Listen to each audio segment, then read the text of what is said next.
ನೋಡಿ ಸ್ನೇಹಿತರೆ, ನಾನೀಗ ನಮ್ಮ ತೆಂಗಿನ ಮರದ ನಮ್ಮ ಟೆರೆಸ್ ಮೇಲೆ ಬಂದಿದ್ದೇನೆ. ಇಲ್ಲಿ 3 ತೆಂಗಿನ ಗಿಡ ಕಾಣ್ತಾ ಉಂಟಲ್ಲ ನಿಮಗೆ.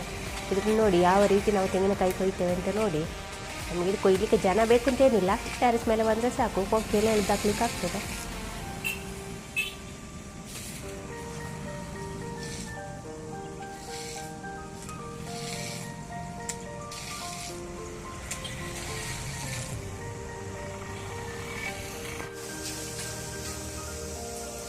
ಇಲ್ಲಿ ನೋಡಿ ನಮ್ಮ ತೆಂಗಿನ ಮರದ್ದು ತೆಂಗಿನಕಾಯಿ ಅಡಿಕೆ ಅಂತ ಗೊತ್ತಾಗೋದಿಲ್ಲ ಅಲ್ಲ.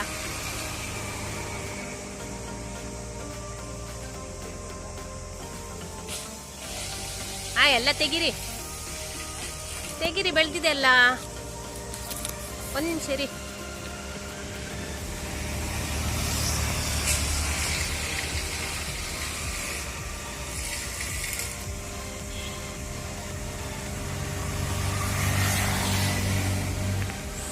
ಎಲ್ಲ ಕವರ್ ಆಗೋದಿಲ್ಲ.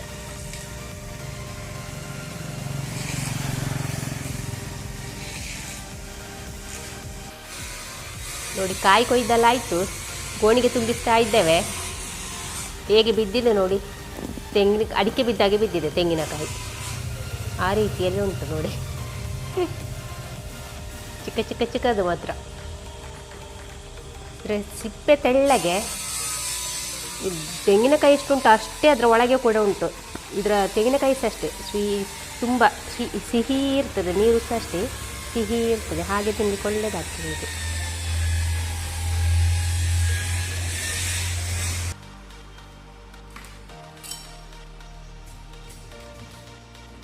ತೆಂಗಿನಕಾಯಿ ಎಲ್ಲ ಹೆಕ್ಕಿ ತಂದಾಯಿತು. ಇದನ್ನು ನಾವು ಕಡಿಬೇಕಷ್ಟೇ. ಒಣಗಿದರೆ ಇದನ್ನು ಸುಲಿಲಿಕ್ಕೆ ಸ್ವಲ್ಪ ಕಷ್ಟ ಆಗ್ತದೆ, ತುಂಬ ಟೈಮ್ ತಗೊಳ್ತದೆ. ಹೀಗೆ ಕಡಿದ್ರೆ ಬೇಗ ಆಗ್ತದೆ. ಹಾಗೆಲ್ಲ ದೊಡ್ಡೊಂದು ಕತ್ತಿ ತಗೊಂಡು ನಾವು ಇದನ್ನು ಕಡಿಯೋದು, ಅಂದರೆ ಹಸಿಕಾಯಿಯನ್ನೇ ಕಡಿಬೇಕು.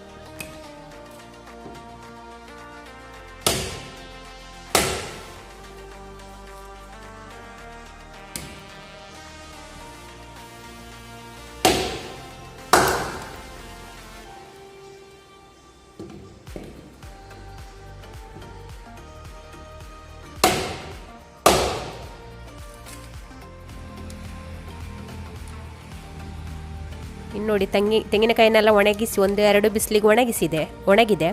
ನಂತರ ಇದನ್ನೆಲ್ಲ ಎಬ್ಬಿಸ್ತಿದ್ದೇವೆ ನೋಡಿ. ಅದರ ಗೆರಟೆಯಿಂದೆಲ್ಲ ಎಬ್ಬಿಸ್ತೇವೆ, ಇಲ್ಲದಿದ್ದರೆ ಒಣಗಲಿಕ್ಕೆ ಸುಲಭ ಆಗ್ತದೆ. ಎಬ್ಬಿಸಿದರೆ ಬೇಗ ಒಣಗ್ತದೆ. ಹಾಗೆ ತೆಂಗಿನಕಾಯಿಯನ್ನೆಲ್ಲ ಎಬ್ಬಿಸ್ತಿದ್ದೇವೆ ನೋಡಿ.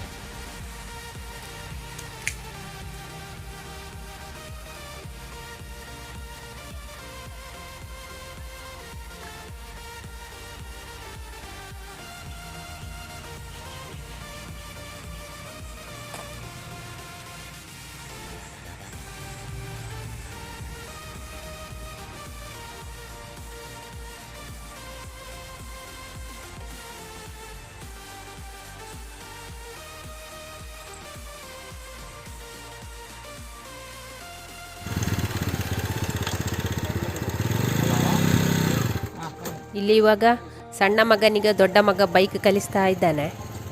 ಬಿಡಲಿಕ್ಕೆ ಶುರು ಮಾಡ್ತಾನೆ, ಆಗಾಗ ಸ್ಟಾರ್ಟ್ ಬಂದ್ ಮಾಡ್ತಾನೆ.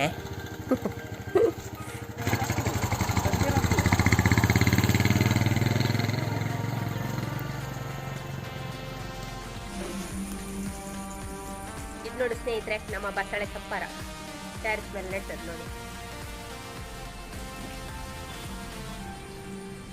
ಚೆನ್ನಾಗಿ ಬಂದಿದೆ ನೋಡಿ.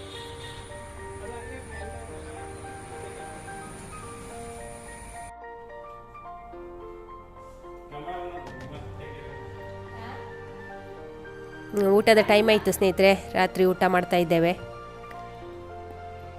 ಚಿಕನ್ ಸುಕ್ಕ ಮತ್ತು ಗೀ ರೈಸ್ ಉಂಟು.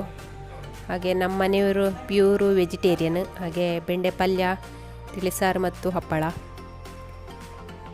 ಇವನು ದೊಡ್ಡ ಮಗ ಕೂತಿದ್ದಾನೆ, ಹಾಗಿಂದ ಆಚೆ ಚಿಕ್ಕ ಮಗ. ನಾವು ಹೆಚ್ಚಾಗಿ ಮನೆಯವರೇ ಆದರೆ ನೆಲದಲ್ಲಿ ಕೂತ್ಕೊಂಡು ಜೊತೆಯಲ್ಲಿ ಊಟ ಮಾಡ್ತೇವೆ. ಯಾರಾದರೂ ಗೆಸ್ಟುಗಳು ಬಂದರೆ ಟೇಬಲ್ ಮೇಲೆ ಊಟ ಮಾಡ್ತೇವೆ. ನೆಲದಲ್ಲಿ ಕೂತು ಊಟ ಮಾಡಲಿಕ್ಕೆ ಆರಾಮ್ಸಾಗ್ತದೆ. ಆಯಿತು ಸ್ನೇಹಿತರೆ, ಊಟ ಮಾಡ. ಈ ಬ್ಲಾಗ್ ನಿಮಗೆ ಇಷ್ಟ ಆದರೆ ನನಗೆ ಲೈಕ್ ಮಾಡಿ, ಶೇರ್ ಮಾಡಿ, ಸಬ್ಸ್ಕ್ರೈಬ್ ಆಗದವರು ಪ್ಲೀಸ್ ಸಬ್ಸ್ಕ್ರೈಬ್ ಮಾಡಿ ನನ್ನ ಚಾನಲನ್ನು ನೋಡಿ. Thank you. Good night.